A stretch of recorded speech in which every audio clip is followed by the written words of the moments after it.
E agora, mais uma vez, eu estou recebendo aqui nos estúdios da Nova 91, meu grande amigo Wendel. Agora eu acertei, né? Eu chamei o rapaz de Wendel. Tão acostumado. Wendel Stein. Bom dia, Wendel. Tudo bem? Bom dia, tudo jóia. Que alegria estar aqui de volta para casa, né? Porque a Nova é como se fosse uma segunda casa pra gente. Então, sempre vou vir com muita felicidade aqui. Ainda mais você sendo o amigo, o irmão do Eterno Folga, que me ensinou a andar de bicicleta na cidade, hein? Só não vão falar quanto tempo que a gente se conhece, que vão falar que a gente tá ficando velho, né, Wendel? Ah, já passou algumas décadas, né? Faz tempo, hein? Meu Deus, né? E hoje estou em estúdio também com a gente, a Manu. Bom dia, Manu. Bom dia! Pela primeira vez eu tô vindo aqui e eu tô amando essa experiência. Primeira vez que você entra no estúdio de rádio? É a primeira vez. Tá nervosa ou não? Um pouquinho. E vamos falar um pouco de filme, falar um pouco de cultura, porque eu sou uma pessoa assim que eu gosto muito da cultura, viu, Wendel? Infelizmente existe, a cultura não é dado o devido valor. Infelizmente a gente vê aí, né? Eu acho que devia ser muito mais valorizada a cultura. E eu tenho esse pensamento. Eu sempre digo o seguinte: a cultura não é de esquerda, a cultura não é de direita, Não. a cultura é de todos. É.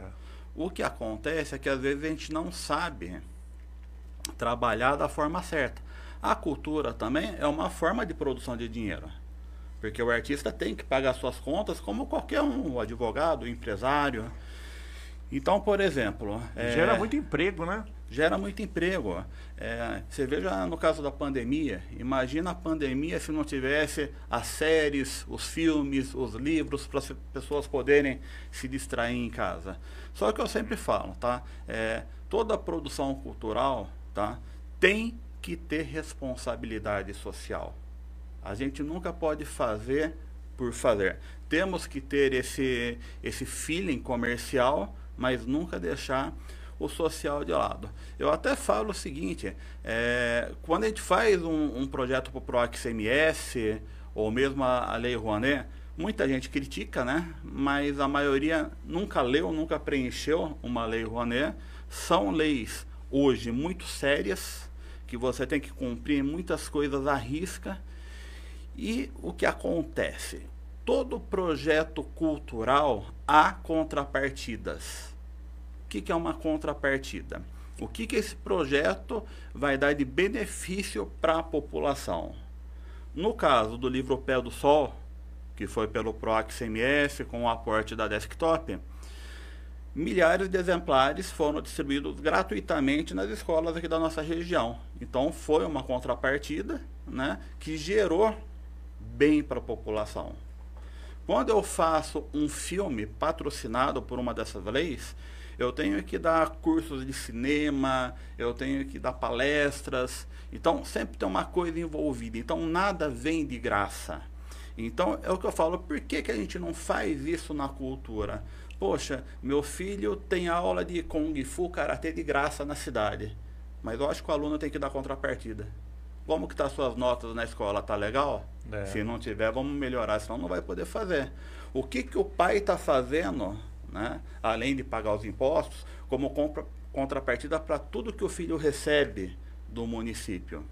Ah, eu vou lá um dia na escola acompanhar o filho num evento, tudo.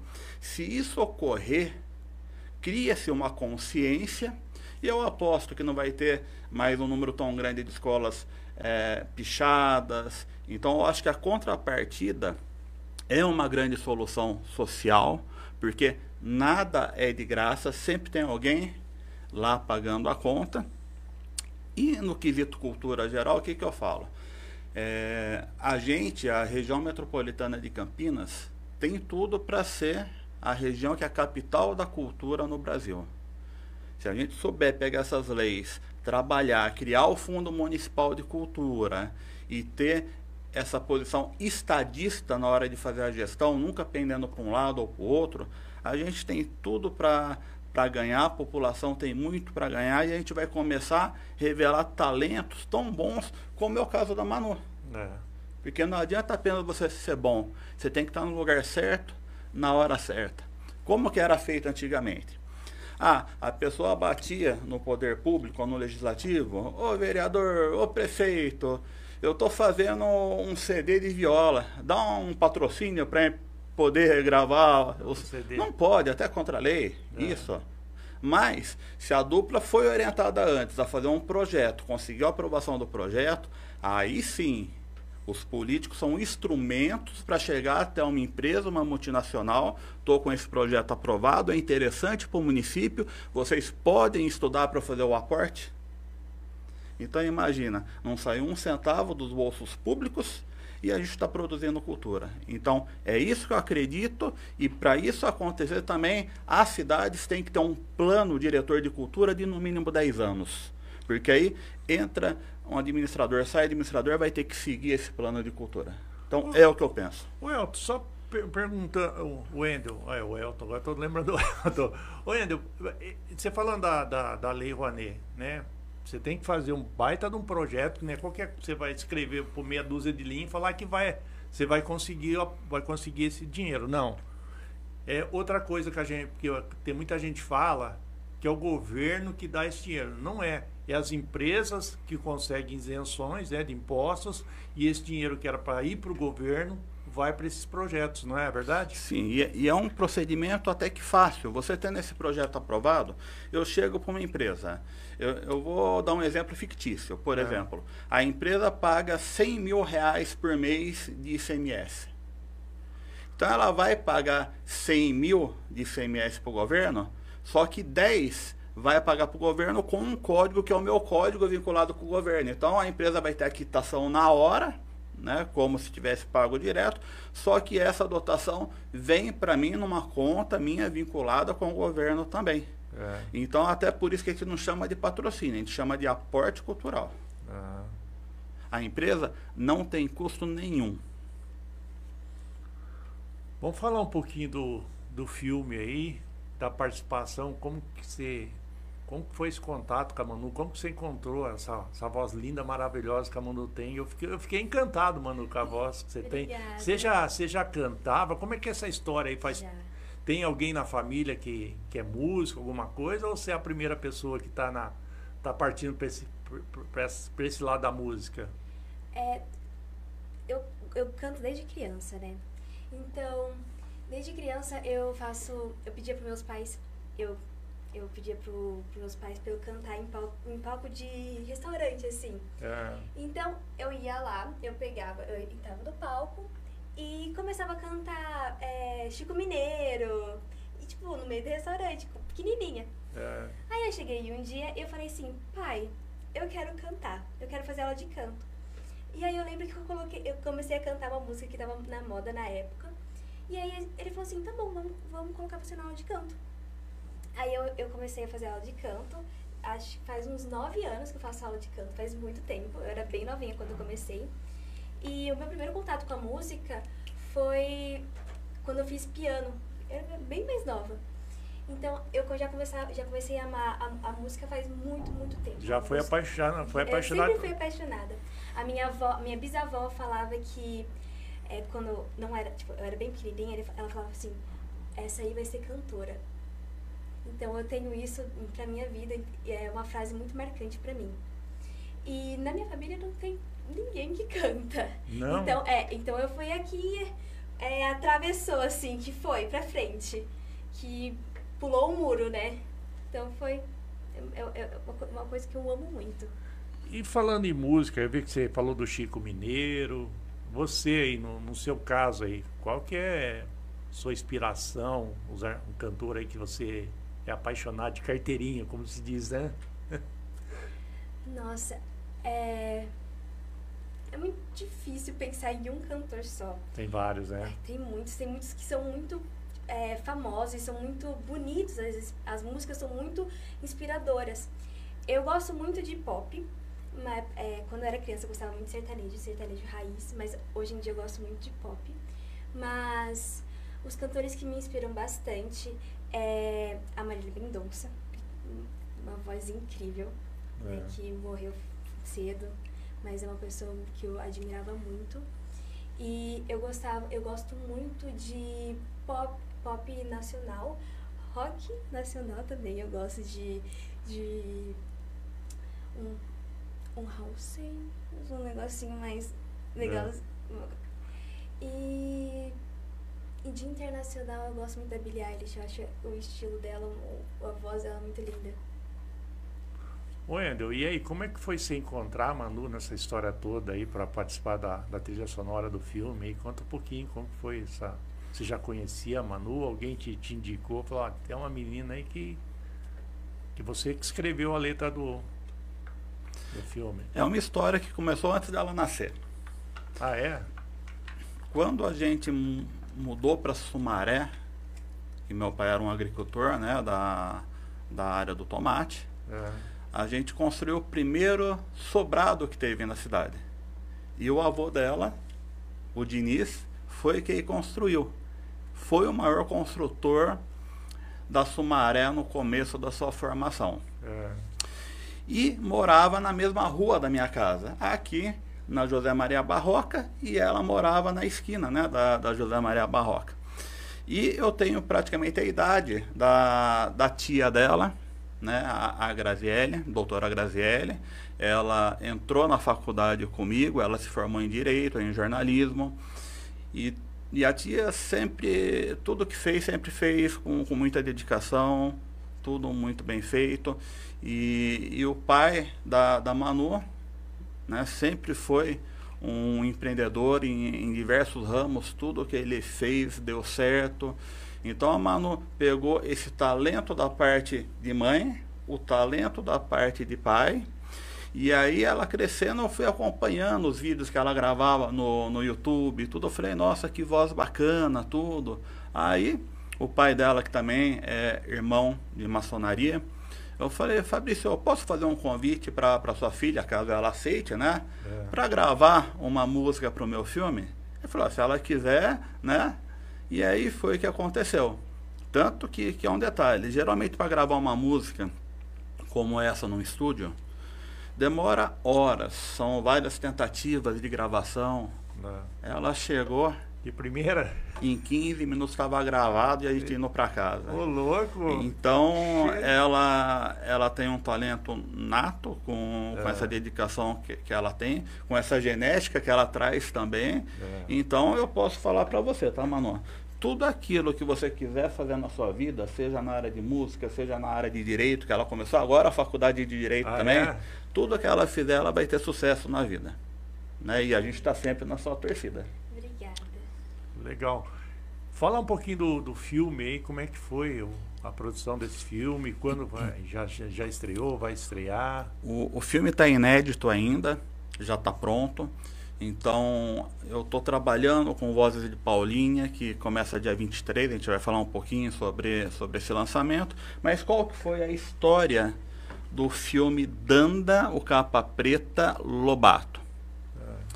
Eu, com o Álvaro Barbosa, que é um produtor de mais de 20 anos de cinema, o Álvaro criou um personagem chamado Danda, o Mão Pelada, que é um herói gaúcho que vai em todos os cantos do Brasil resolvendo feitiços, mandigas, enfrentando personagens do nosso folclore. E ele fez vários filmes, curta-metragens com esse personagem. Um dia eu falei, Álvaro, vamos rodar um longa-metragem? Ele falou, vamos. E aí, 4 anos depois, surgiu Danda ao Yara. Primeiro filme nacional infanto-juvenil captado em câmera 3D e exibido nos cinemas em 3D. Poxa, mãe. E no final desse longa-metragem, né, o herói, o Danda, mata o Yara. Olha que spoiler que eu dei do filme. Né? E aí acaba o filme. Só que a Yara era casada com quem? Com o capiroto, o coisa ruim pessoa.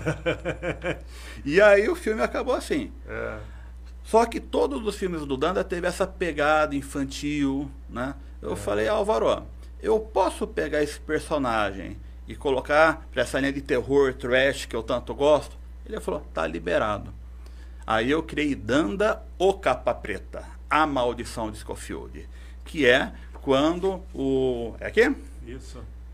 Quando Danda o Capa Preta enfrenta o capiroto. E é uma história que tem tudo que você pode imaginar. Tem morto-vivo, tem lobisomem, tem boitatá. Então foi uma mistura de coisas. E um capítulo desse livro, o Capa Preta precisa encontrar um pó da vida. Que com esse pó da vida ele consegue se preparar para enfrentar o capiroto. E esse pó da vida só um Saci que tem. Só que esse Saci foi aprisionado por quem? Por Monteiro Lobato. Eita. Então ele tem que ir até onde mora o Monteiro Lobato, que tem muita raiva do Capa Preta, que ele já tinha roubado um cavalo há um tempo atrás, né? E aí ele vai lá pedir isso. E aí o desenrolar desse encontro entre esses dois personagens. Então, primeiro, eu quis fazer uma homenagem ao Monteiro Lobato, transformando ele como um personagem das suas próprias histórias. E dentro disso teve a música. Eu falei, eu preciso fazer uma música que seja muito impactante. E aí, o Adriano Alcântara, que hoje é o maior compositor de trilhas do Brasil, esteve comigo na maioria dos meus trabalhos. Ele fez a composição da música em cima da letra que eu escrevi. E aí eu convidei a Manu para fazer a intérprete da música. E aí eu lancei esse clipe. E o que aconteceu com essa música? Geralmente a gente faz o impulsionamento pago para ter umas 15 mil visualizações, é muito normal. Né? Então fizemos. Chegou a 105 mil visualizações em 30 dias, orgânicas, e ela se tornou a intérprete de Sumaré com o maior número de visualizações da história da cidade. Você viu, Manu? Então ela tá de parabéns. Um grande marco. É muito lindo o clipe. O clipe, eu não tinha visto ele pronto. E aí quando eu vi, eu fiquei ainda mais apaixonada pela essa história. Porque é uma coisa você gravar ali no estúdio, depois você vê aquele clipe, né? Nossa, nóia. Eu lembro que na hora eu cantei, aí a gente começou a gravar o clipe, aí eu fiquei muito nervosa. Falei, meu Deus. Porque era uma coisa muito nova. Gravar, assim, profissionalmente pra um filme. E aí eu fiquei encantada. Quando o Wendel falou pra mim, você quer vir aqui gravar? Eu aceitei na hora. Não disse nem pensei nem duas vezes. Foi muito marcante pra mim. E aí quando eu vi o clipe pronto, foi a coisa mais linda. Eu fiquei mais apaixonada por essa história. E eu falei, nossa, que coisa mais admirável. Porque nem eu sabia desse meu potencial. Tanto assim, porque... E eu não tinha visto, eu não conhecia como que tava o filme. E aí ver aqueles trechinhos me despertou mais curiosidade de ver. Assim, e eu fiquei muito encantada.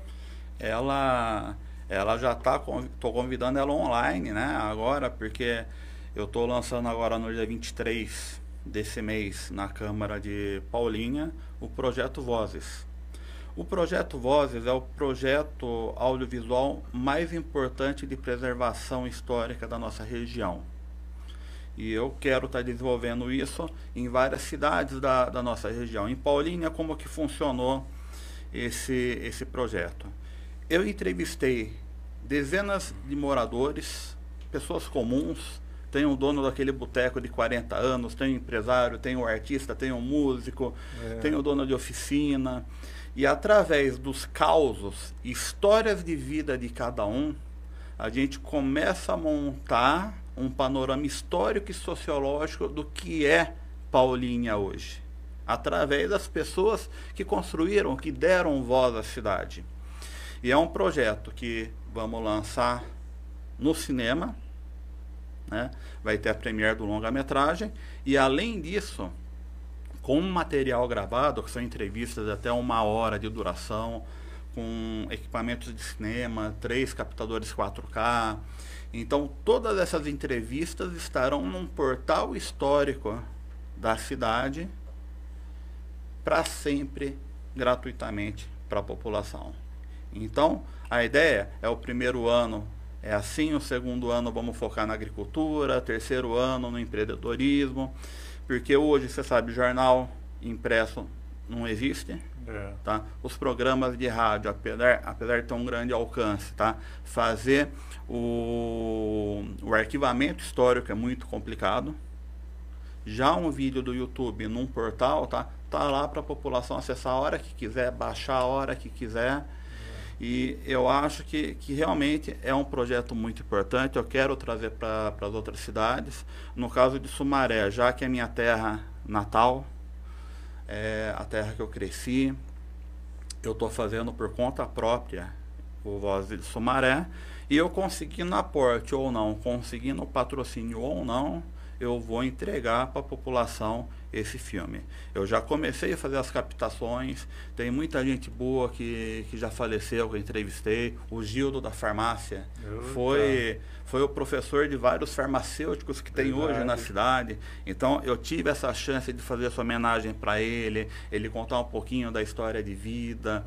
Então é um trabalho muito importante. E no caso do Vozes de Sumaré, eu já convido a Manu para fazer a cantoria da trilha sonora. Aí, né? Eu super aceito. Ô Wendel, falando de Paulínia aí. Paulínia aí tem... Porque eu lembro muitos anos atrás que Paulínia tinha um espaço lá para produção de filmes, essas coisas. Continua esse espaço lá ainda em Paulínia? Não ficou parado por décadas. Existe um entrave judicial que está sendo resolvido agora, mas o que eu falo lá atrás, porque eu presenciei, eu me formei como roteirista na Escola Magia do Cinema de Paulínia, mas tudo que é feito sem um plano diretor de 10 anos no mínimo, acontece o que aconteceu. Tem que ter contrapartidas, tem que valorizar o povo da cidade. Então, agora, eu conheço a nova gestão, que é muito sensibilizada com a causa cultural da cidade. O projeto vai estar voltando, o polo de cinema vai voltar, e Paulínia, eu acho que vai ser a cidade número 1 a liderar essa característica de capital da cultura aqui no Brasil. Não estou falando nem de São Paulo, porque o prefeito gosta de cultura, é produtor cultural, então tem essa total sensibilidade. E é muito fácil também acessar ele. Né? Ele é uma pessoa que conversa com todo mundo, entende. Então, a gente torce que seja criado o Conselho de Cultura, que o Fundo Municipal de Cultura comece a existir e que os políticos sejam essas ferramentas para os artistas chegarem até o aporte final para conseguir bancar cada um desses projetos. Então, estou muito otimista para o futuro da cultura de Paulínia, da região, e quem tiver contra a cultura vai perder, porque é um pessoal bom, estão vindo com boas intenções, e contra o bem não tem quem derrube, cara. E eu acho que com o Brasil ganhando esse Oscar deu um pulo maior na cultura ainda, né? Sim, sim. Um filme de altíssima qualidade, né? Como dezenas de outros que tem. E o nosso grande problema o que é? Eu tenho vários amigos cineastas com trabalhos premiados fora do Brasil, tudo, mas a gente não tem como acessar a rede de cinema. Então, acho que isso é um dos desafios. A gente produzir e não deixar arquivado, produzir e colocar em circulação nos cinemas, que foi o que aconteceu com o filme que venceu o Oscar. Hoje está em todos os cinemas, está rodando o mundo. Então, a gente precisa desse espaço. As prefeituras precisam criar cineclubes, que através dos cineclubes a gente consegue fazer essa exibição popular. Então, a gente tem um longo caminho para poder percorrer, mas os talentos nós temos, a estrutura nós temos e o dinheiro nós temos. Eu vejo assim, Wendel, porque que acontece? A gente vai no cinema, a gente consome muito filme internacional, né? Eu acho que devia ter os cinemas, devia ter uma lei, alguma coisa que ela, não sei se existe, né? Eu não sou leigo nisso, se o cinema teria que ter um espaço lá para o filme nacional, para colocar na grade do cinema lá. Existe uma lei a respeito disso ou não? Antigamente, nos anos 70, existia. Hoje não tem mais esta lei. Tá? Mas é o que eu falei. Primeiro, a gente tem que motivar a produção, Porque quando eu falo em cultura é o seguinte, não adianta fazer o filme que eu quero. Eu tenho que fazer o filme que é popular e vai ter vendagem. Tá? O Tarkovsky, uma vez, fez um filme que durou 40 minutos, chamado Pôr do Sol. É o sol se pondo. Então você entende o que eu quero falar? A gente tem que ter esse feeling comercial, que às vezes aquela história que é interessante para mim, não é interessante para o público. Então, por exemplo, em Los Angeles, uma vez por ano é feita uma convenção em Los Angeles, que os produtores, as grandes distribuidoras se reúnem e falam, o que vai ser vendável ano que vem? Ah, vai ser filme de vampiros. Então todos os estúdios se preparam para fazer uma coisa que vai ter demanda. Ah, não, agora é de lobisomem, não, agora são dramas de criancinha que perde o pai. Então existe isso dentro da indústria. Porque cultura é indústria cinematográfica. Se a gente não ter essa pegada comercial, não adianta as salas exibirem filmes nacionais, porque se o filme for ruim, ninguém vai querer assistir. Ótimo, mandando um bom dia pro pessoal, a família tá em peso aqui, hein? Fabrício Hamburgo, parabéns, Manu. Wendel, grande profissional. Benjamin Neto aqui, bom dia, Foga. A Meire Hamburgo tá aqui, parabéns, meu amor. A Valentim Hamburgo, tô falando, a família tá em peso aqui, hein? A Larissa Hamburgo, parabéns, Manu, realmente, esse clipe é emocionante. A Larissa, parabéns, o Wendel pelo sucesso. Cidinha Diniz, maravilhosa. Orgulho, Manu. E a Cidinha, parabéns, o Wendel e Manu aqui, mandando aqui, tá acompanhando. A família tá em peso lá, hein? A família... É tudo na vida da gente, né? É o bem mais precioso que a gente tem. A gente não é nada sem uma família. Mas ela tem mais história, né? Vamos contar um pouquinho mais da sua carreira, porque eu sei que você já gravou alguns musicais. Conta pra gente, né? Como eu falei, eu canto desde pequenininha. Só que o que me levou pra a parte mais artística, teatro, cinema, filme, foi quando eu cantei na minha festa de 15 anos. E eu tinha vergonha. Aí minha mãe falou, não, de jeito nenhum, se você quer ser cantora, se você quer começar a cantar, você tem que perder essa vergonha que você tem. E aí ela me colocou no teatro. Eu fui no Teatro Macunaíma de Campinas. E era uma coisa que eu comecei a gostar, que eu me encantei desde o primeiro momento que eu entrei. E aí, como eu cantava e eu já estava fazendo teatro, eu quis juntar o útil ao agradável e eu entrei no teatro musical. Eu fiz uma peça lá em São Paulo, lá no Team Broadway, que é o Percy Jackson, Ladrão de Raios. Foi a minha primeira personagem, que eu fiz a Caronte. E foi um tremendo desafio, né? Porque, primeira personagem, eu era bem, leiga no teatro, então era tudo muito novo pra mim. E a gente ia, era eu e minha mãe, e a gente ia todo sábado pra São Paulo. A gente enfrentava trânsito, chuva, às vezes o ensaio ia até a noite. Então a minha mãe, ela sempre esteve junto comigo pra ir pra São Paulo por causa dessa parte. Aí eu vim pra cá, eu fiz na Teatro Musical na Catavento e fiz Rei do Show.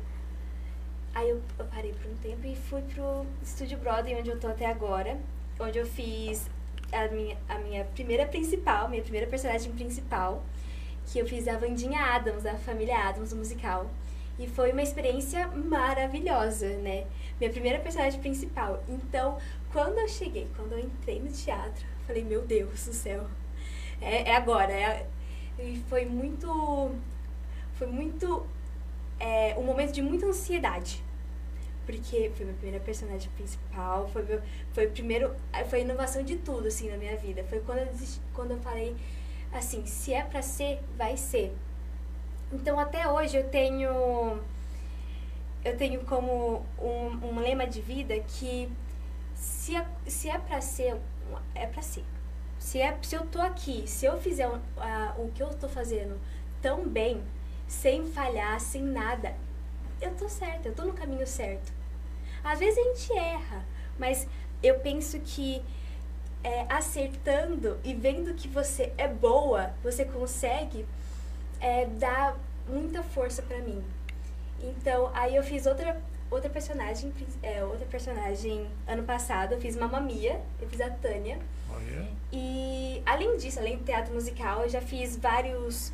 Eu fiz um filme do diretor Márcio Trigo, Flores e Espinhos. Eu fiz A Conceição, e foi um filme, assim, muito lindo, porque também falava das histórias do Monteiro Lobato, falava da Capitu, falava de muita gente, do Betinho, de muita gente. E aí ele juntou como se fosse numa escola. Era uma escola onde tinha muitos conflitos entre as pessoas. Então é um filme, assim, muito lindo, tá disponível na Prime Video e é fenomenal. Eu também fiz muitos curtas-metragens. Eu fiz muitos curtas-metragens com o Foguinho, o Rudy Ladman. Eu fiz A Festinha. Nossa, tem muitos. A Festinha, Encrenca. Eu fiz Entre Nós. E eu também fiz um curta-metragem chamado Colapso, que eu fiz com o Thiago, que também ele é diretor da SBT, trabalha lá. E eu sempre quis me estabelecer nessa área. Foi uma área que pra mim, eu senti muito acolhida. Então, desde quando eu entrei, eu sempre me senti muito acolhida. Eu falei, nossa, mas é aqui que eu quero ficar. Aí eu tive uma ideia de direito para começar uma coisa nova. Tanto que eu faço teatro até hoje, mas para conhecer, fazer alguma coisa, assim, eu escolhi direito. E é uma coisa que eu quero muito fazer agora, porque eu descobri também minha paixão pelo direito, por causa que direito civil, direito das pessoas também é muito lindo. Boa noite. Perguntar, que idade você tem, menino? Tenho 18. Ué, com 18 anos, a menina já fez tudo isso na vida. Olha a responsabilidade de eu estar aqui do lado dela. Ela tem mais currículo do que eu na área de cinema. Tem coisas que eu nem sabia que ela tinha feito. Então, por isso que é legal o papel da rádio, de estar dando voz para essas pessoas. E isso merece saber, poxa, a gente tem gente como a Manu, né? Então, quando tiver alguma reunião de cultura, chama a Manu, que ela é produtora, ela sente na pele como que é estar lá, né? Essas pessoas têm que ter acessibilidade na nossa própria cidade. Eu, por exemplo, falando um pouquinho lá do começo, do Polo de Cinema de Paulínia, eu não tinha nenhuma experiência com cinema. O que eu fiz? Estava até naquelas grandes produções, né? O Menino da Porteira, o Daniel, o Jean Charles com o Celton Mello, o Palhaço com o Celton Mello. Então, eu ia como elenco de apoio, ou eu ia como aquelas pessoas que ficam de fundo, sumiu a palavra, figurino. Não é figurante. Fui como figurante. Teve um dia que estava gravando o Jean Charles, estava escolhendo o elenco, eu era o figurante. Aí o diretor, né, o Henrique Goodman, olhou para mim e falou, rapaz, você parece com o irmão do Celton Mello, com o Jean Charles. Você tem o seu registro? Eu falei, tenho. Então vem cá que você vai ser ator. Aí eu acabei sendo o irmão do Celton Mello no filme Jean Charles. Poxa. Que foi um grande sucesso, principalmente no exterior. Que fala sobre aquele assassinato no metrô de um brasileiro, que foi confundido com um terrorista e a polícia matou ele. E o mundo é tão pequeno. E é daqui de Sumaré, né? É parente do Landinho lá do... Então, para você ver como que o mundo é pequeno. E quando a gente começou a filmar, eu vi que o diretor usou os amigos reais do Jean Charles no filme. E eram amigos meus de Sumaré de infância. Falei, meu Deus, né? Aí lá no Menino da Porteira eu era o vendedor das casas pernambucanas. Então, através disso, a gente foi vendo como que é o dia a dia de se fazer cinema. Teve uma cena que o Daniel precisava subir de cavalo, né, da cocheira até a casa. Demorou um dia para fazer uma cena de cavalo. Nossa, um dia? Né?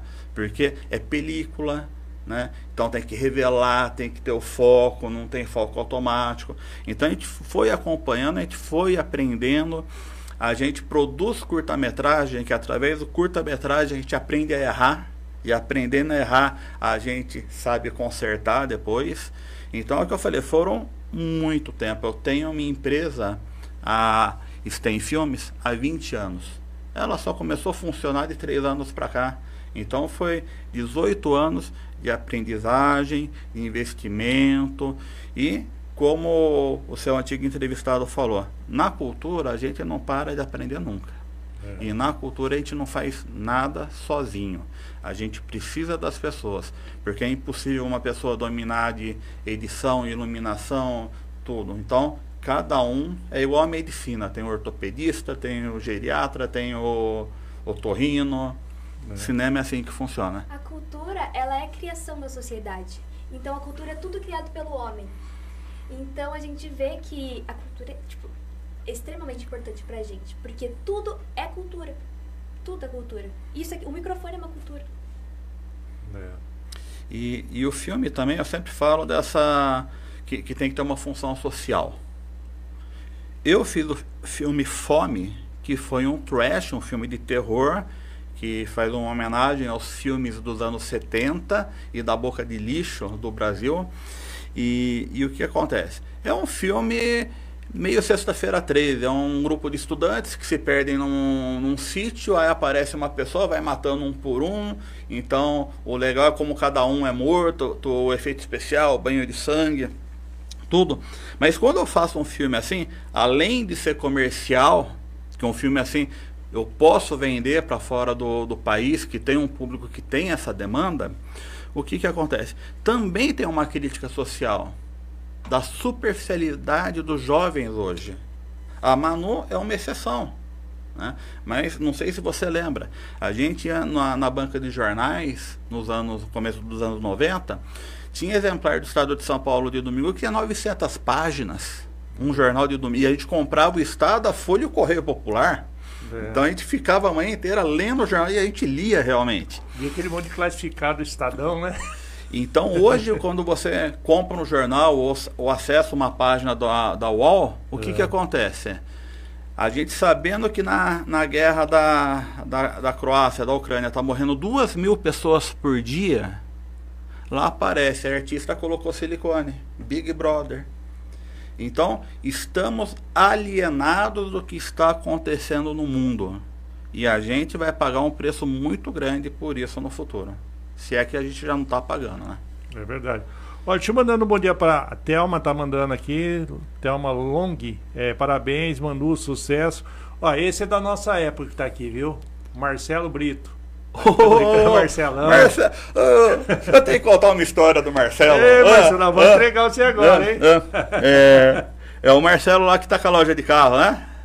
Tá aí no Bodessa, Marcelo. É o próprio. Vou contar, Marcelão.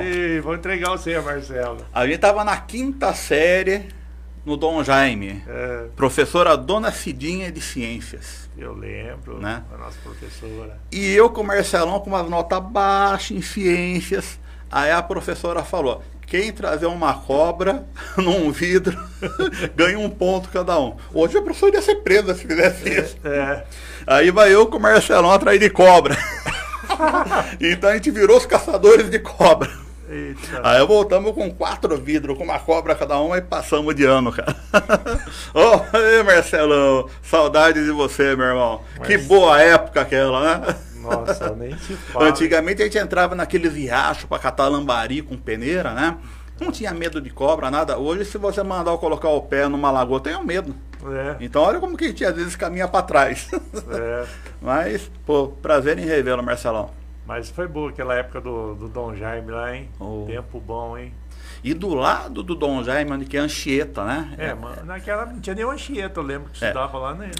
Antes de ser Anchieta, lá era a pista de bicicross, que eu treinava com o seu irmão, com toda a galera. E quando chegava um circo na cidade, ficava lá. Lá também, verdade. E um dia tinha chovido, né?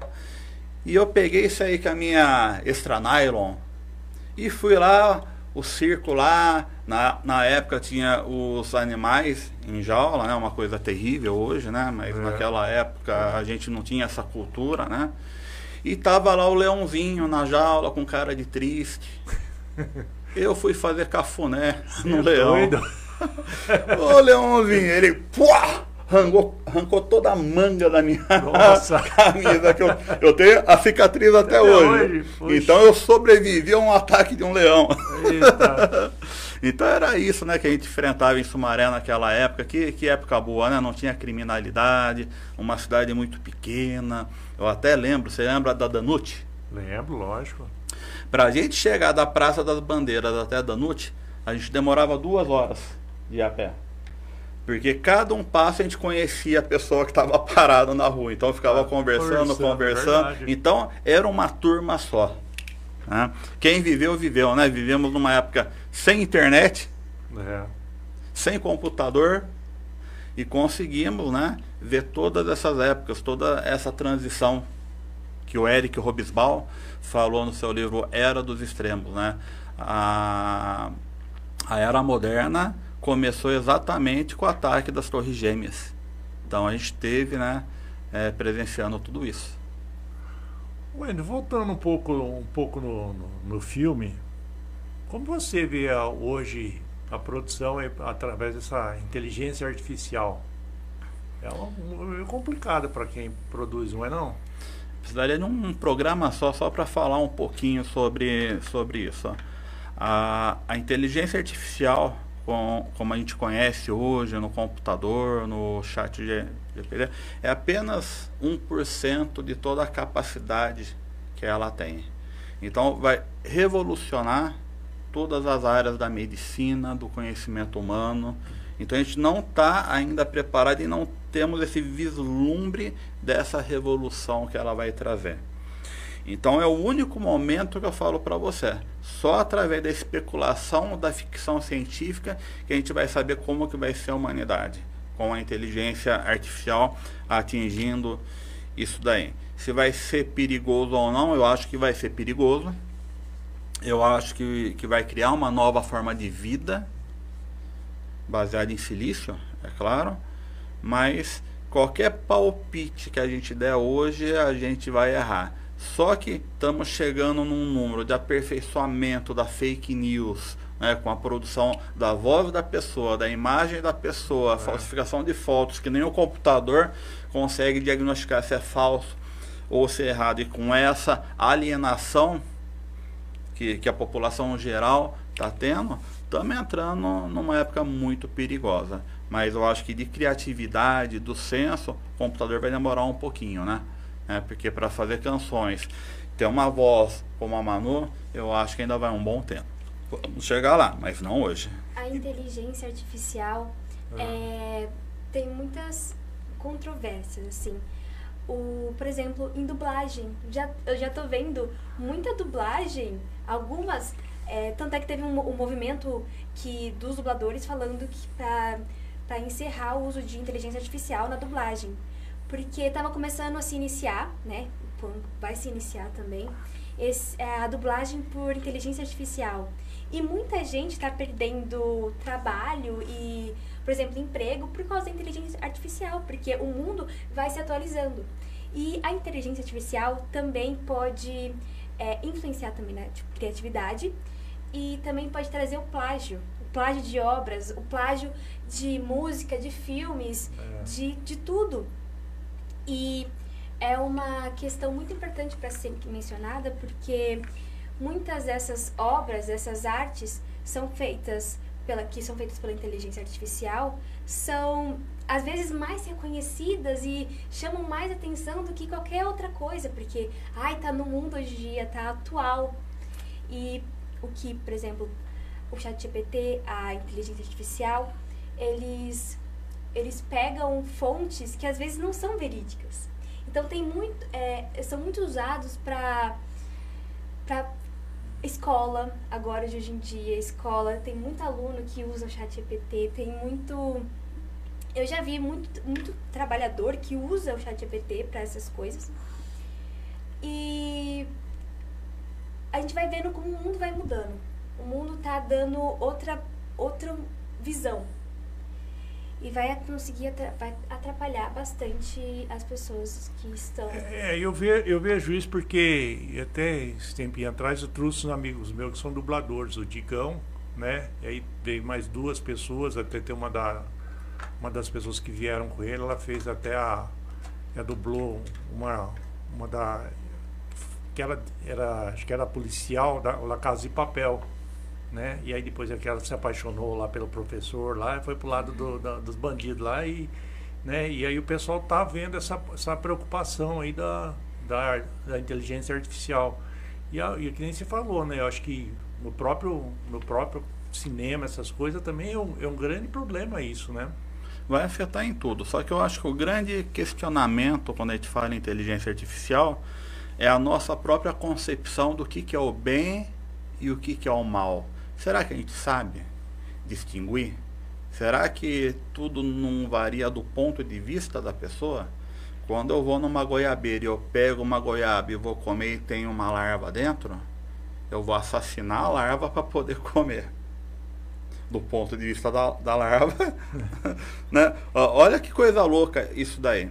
Tanto que no Kabbalah, cada um pronuncia de uma forma, né? Fala que no mundo só tem 3 formas de energia. A energia positiva, a energia negativa, que não é ruim, porque pode se transformar numa energia positiva, e a pior de todas, o que é? É a antivibração. Então, o mal sempre retira da pessoa. O bem sempre transborda e compartilha. Então, a minha concepção de bem e de mal é isso daí. Tá? A pessoa pode ser mal em algumas características, boa em outras características e vice-versa. O Stephen King, que é meu autor preferido, fala o seguinte: toda pessoa nasce e é mal. A briga que a gente tem é para se manter dentro da bondade. Né? E acredito em vocês, Stephen King. O Marcelo perguntou se você lembra quando o Marco entrou dentro da sua casa, ali no balão, o carro. Começa a aparecer as histórias aí. Tem muita história. Muita história. Antigamente a gente pegava caminhonetes, enchia de água, colocava milhares de bexiga de chupeta, que doía, né? Saía jogando e saía na cidade fazendo guerra na cidade, cara. Imagina isso hoje em dia, né? Então é o que eu falei. Vamos chamar o Marcelão um dia para vir para cá só para contar as histórias antigas. Vou contar até aquelas mais cabeludas, hein, Marcelo? Que não tem cabelo hoje também, né? Coitado. Tá carequinha já, o Marcelão. Tinha um cabelo bonito, ele na época, grandão. Marcelão era galã na época lá no Recreativo, a discoteca lá, né? Ô Wendel, e o filme aí quando vai estrear, né? Agora, dia 23 é o lançamento do Vozes de Paulinha. Assim que eu finalizar esse processo de estreia, a gente vai estar programando, acho que até final de maio a gente consegue estrear o filme Lobato aqui na cidade. Aqui também. Então eu vou estar focando completamente nesse lançamento de Paulinha. E depois, o filme Lobato, já que foi feito com a Lei Paulo Gustavo, que foi o Sérgio Vasconcelos, maior produtor, né? Tem a empresa produtora mais antiga de Sumaré. É verdade. Né? Ele que teve o aporte da Lei Paulo Gustavo, ele me chamou para ser o diretor e o roteirista. Então, o filme é graças ao Sérgio Vasconcelos. Sérgio, hein? E aí a gente vai ver se tem um espaço na Câmara, em qualquer outro lugar, para a gente poder fazer essa exibição oficial. Estou conversando com alguns amigos que também tem filmes de curta-metragem, que às vezes junta 3, 4 filmes, a gente consegue fechar aqui no cinema de Sumaré mesmo. Então faz a exibição que merece, que é um filme que foi feito para ser visto em tela grande. E existe um processo. Como que é esse processo? Os filmes a gente faz rodar nos festivais, no Brasil e fora do Brasil. Tanto que o Lobato tem legendas em espanhol, libras, inglês, né, que a gente manda para esses festivais. Então a gente não deixa à disposição da população nesse momento, porque senão é desclassificado. Então eu consigo fazer exibição no cinema e jogar nos festivais. Então daqui um ano mais ou menos, né, aí eu também deixo disponível para a população baixar gratuitamente e assistir o filme. Legal. Wendel, quero 11h25 já. Quero agradecer mais uma vez pela presença aqui. Manu também, prazer em conhecê-la e sucesso aí, que eu sei que você vai ter sucesso, menina. Você, com essa idade, já fez tudo isso na vida. Deus vai preparar muita coisa boa ainda na tua vida, pode esperar, viu? E ainda mais com o apoio da família, que é importante na vida da gente. Se a gente tem alguém, se a gente tem um sonho e a família apoia, com certeza o sucesso vem.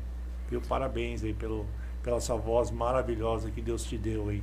Muito obrigada. Foi assim, uma experiência maravilhosa estar aqui, primeira vez, né, como eu falei, e eu quero voltar mais vezes, eu achei muito legal. Vamos marcar uma pra você vir fazer umas músicas ao vivo aqui com a gente, aí topo. esperar as férias da faculdade, né? Que hoje era pra você estar na faculdade, não era? Era.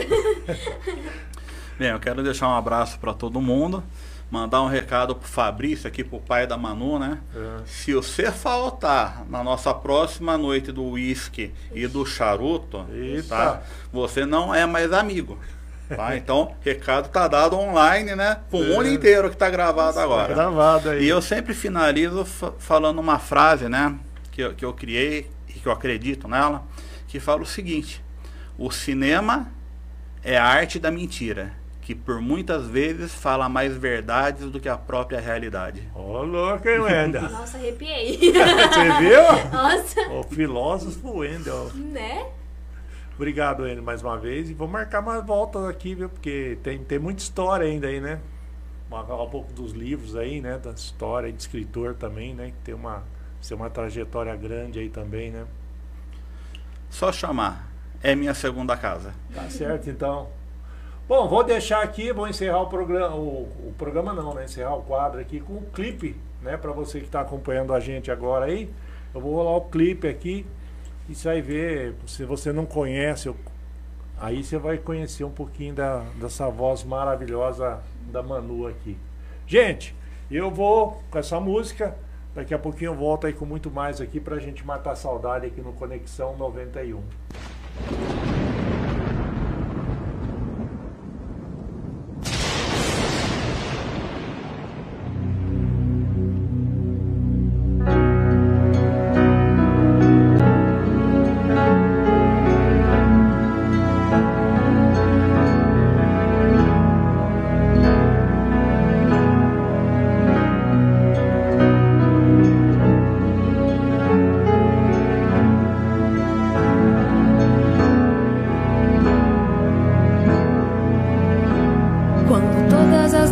São iguais, olho as estrelas e vejo apenas passado que não existe mais. Memória de pessoas que já se foram, amores perfeitos no mundo de regras tão imperfeitas.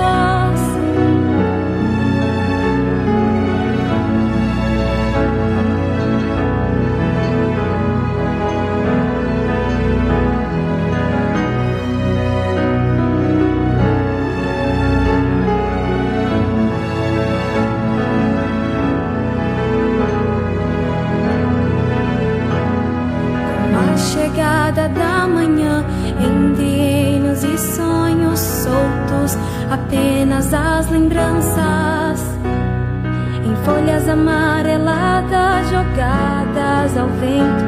Apagados somos do que um dia fomos, crianças, crianças.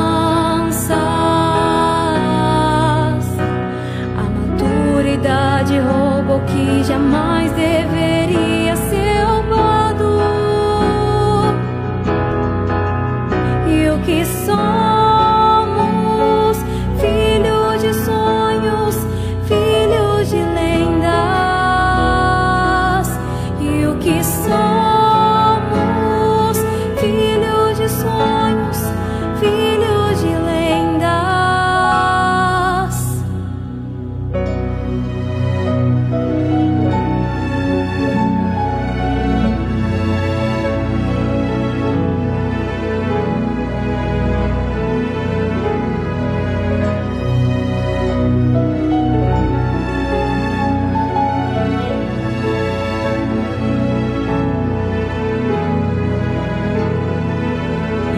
que somos filhos de sonhos, filhos de lendas.